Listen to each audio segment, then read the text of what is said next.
ઉજવણીના દ્રશ્યો આપ જોઈ રહ્યા છો સ્ક્રીન ઉપર।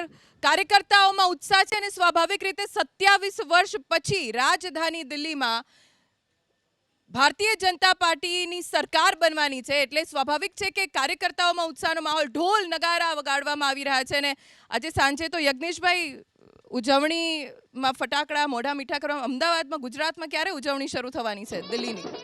ભારતીય જનતા પાર્ટી એ સેવા માટે સત્તાના માધ્યમ બનાવે છે, જ્યારે બીજા પક્ષો એ સત્તા માટે સેવાના માધ્યમ બનાવે છે। એટલો ફરક છે। ભારતીય જનતા પાર્ટીમાં ઉજવણી કરતાં પણ ભારતીય જનતા પાર્ટી એક સારું સુશાસન આપી શકે।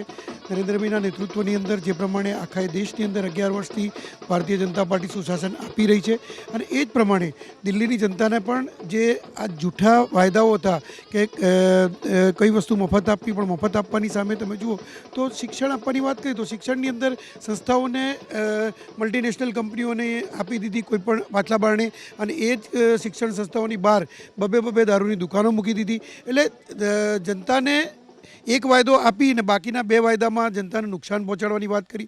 આ બધું જ દિલ્હીની જનતા સમજી ગઈ, અને દિલ્હી જનતાના સમજવાનું જ આ પરિણામ છે। અને ભારતીય જનતા પાર્ટી જે પ્રમાણે આખા દેશની અંદર જે વિકાસની રાજનીતિ નરેન્દ્રભાઈ મોદીના નેતૃત્વમાં કરી, અને એ જ વિકાસની રાજનીતિની આ જીત દેખાઈ રહી છે।